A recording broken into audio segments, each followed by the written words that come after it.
நியாயமா நீங்க என்ன சொல்லிட்டு வந்திருக்கணும்? சிந்து உங்க வீட்டுக்கு மருமகளா வந்து வாழணும்ங்கிறது இந்த ஜென்மத்துல நடக்காதுன்னு தானே நீங்க சொல்லிட்டு வந்திருக்கணும்.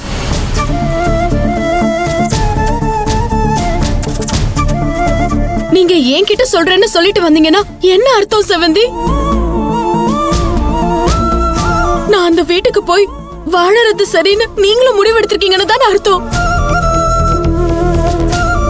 பரவாயில்ல செவந்தி, இவ்வளவு நாளும் நீங்க எனக்கு அடைக்கலம் கொடுத்தீங்க. அதுக்கு நான் எப்பவுமே நன்றியோட இருப்பேன். என்னை யாரும் தப்பா எடுத்துக்காதீங்க. நான் இப்பவே வீட்டை விட்டு கிளம்புறேன்.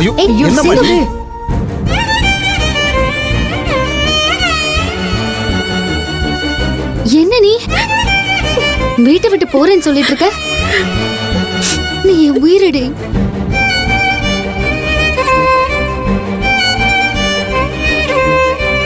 உனக்கு விருப்பம் இல்லாதது நான் பண்ணணும்னு நினைப்பேனா? சத்ரபதி சார் என்கிட்ட சொன்னத உன்கிட்ட மறைக்க வேண்டாம் தான் நான் சொன்னேன். அவ்வளவுதான். அதுக்காக நீ என் மேல கோவப்பட்டு வீட்டை விட்டு போறேன்னு சொன்னா எப்படி? என்னம்மா, என்ன பொண்ணுமா நீ? டக்குன்னு வீட்டை விட்டு போறேன்னு சொல்லிட்ட. எங்களுக்கெல்லாம் அப்படியே உசுரே போற மாதிரி ஆயிடுச்சு. இத பாரு, இனிமே இந்த மாதிரி வீட்டை விட்டு போறேன் அப்படி இப்படின்னாலும் சொல்லக்கூடாது. என்ன புரிஞ்சுதா? சரி, இனிமே இது சம்பந்தமான பேச்ச நான் உன்கிட்ட பேச மாட்டேன். போதுமா?